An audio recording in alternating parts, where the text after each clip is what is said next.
Good afternoon. The purpose of this briefing is to go over the lessons learned by the United States security team during a series of cyber attacks that were levied against our delegation to the Five Eyes Summit in London. What we're going to go over is we'll go over a high-level recap of what happened, and then we'll talk about the recovery steps that our IT team used to mitigate the attack. Then I'll roll into a discussion of the operations and communications procedures used by the security team. So we'll talk about some of the ways that we were successful, and we'll talk about some of the ways that the environment and the procedures could have been improved to mitigate or prevent future attacks. The last bit of this briefing will cover the importance of information sharing amongst high-profile entities, especially partnered nations like Five Eye. So let's get right into it. On February 8th, at approximately 8:30 local time, our incident response team was alerted by Human Resources. One of their users had downloaded a ransomware-infected Excel file from an email, and they ignored the warnings provided by the actual system and launched the malware, which contained macros and prompted the download of the ransomware.exe file, which was actually a member of the Reviton ransomware family. The ransomware encrypted the files on his computer and then triggered a message that contained a threat, and the ransom ID needed to decrypt. This message posed as local law enforcement, which tipped off our IR team to it being a member of the Reviton ransomware family. But we were notified, and we began our investigation. The first thing we did was we conducted analysis and secured the scene.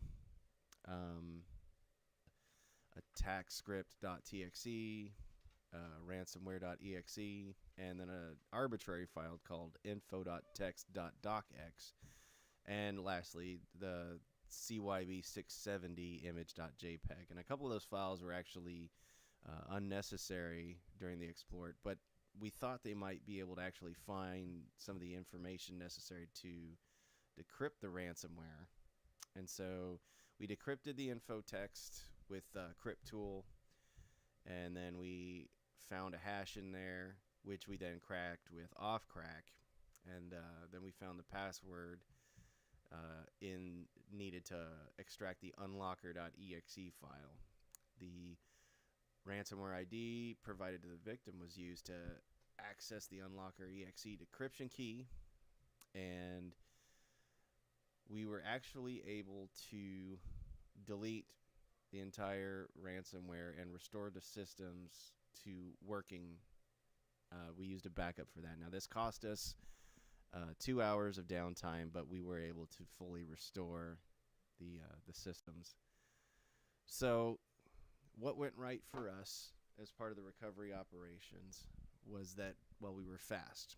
We got there quick, and we actually, all things considered, we performed very quickly. And throughout the entire process, all members of the team communicated with one another and with the C-level staff to ensure that all procedures were being followed correctly, making sure we always had a second set of eyes on all the work being done. We thoroughly documented everything we did through sit reps and lab reports, and that worked really well for us. What we could have done better, and some of this was out of our control, but what could have been better is, even though it only took 2 hours, that's still 2 hours of downtime during a high-level international summit, and so we're always going to want to be faster. We want to do that faster.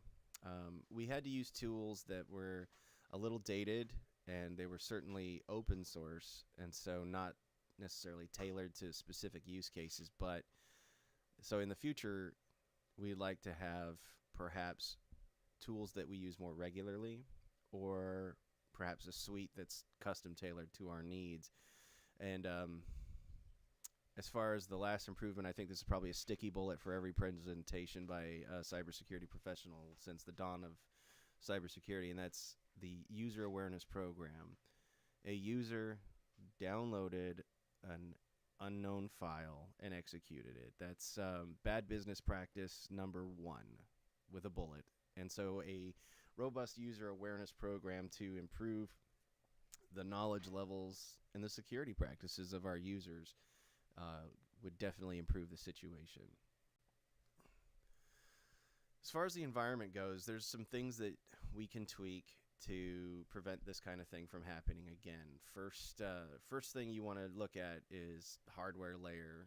You can put email filters, spam filters, or any kind of like hash keyword detection, and especially those that would monitor for obscure items. Obviously, you can change the extension of a file and mask it, but the hash don't lie.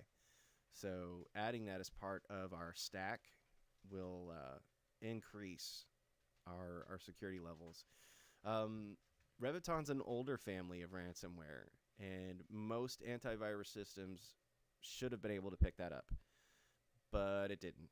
So we need to make sure before we're fielding our systems that the antiviruses are updated and that they're actually programmed or set up to scan email attachments.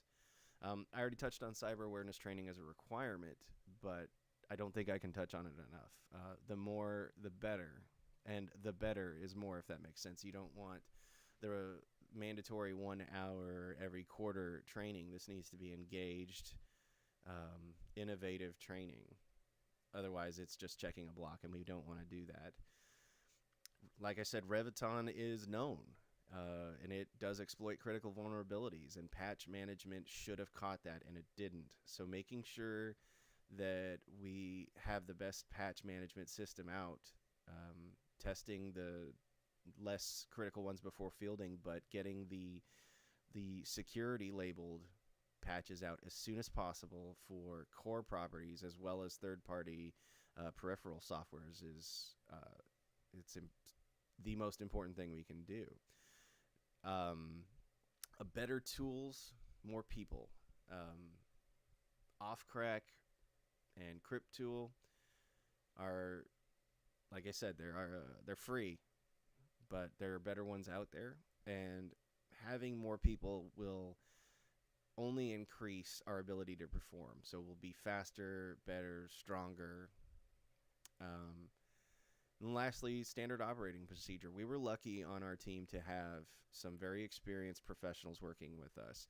But that's not always going to be the case. You're going to have junior cybersecurity personnel who might not actually have a playbook at their disposal to go after something like a ransomware attack. And so making sure the thorough documentation exists so that you have at least a framework, a standard operating procedure for how you're going to act when this kind of thing happens is something we can definitely improve upon.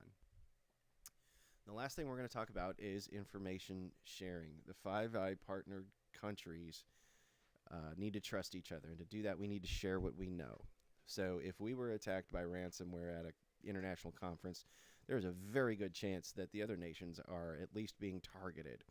And so if we can sanitize what we learned in a way that won't compromise our systems, i.e. using a pre-published criteria for what can and should be shared. Yes, we should share that ransomware attacked us, but maybe they don't need to know which systems or which IPs or even which users.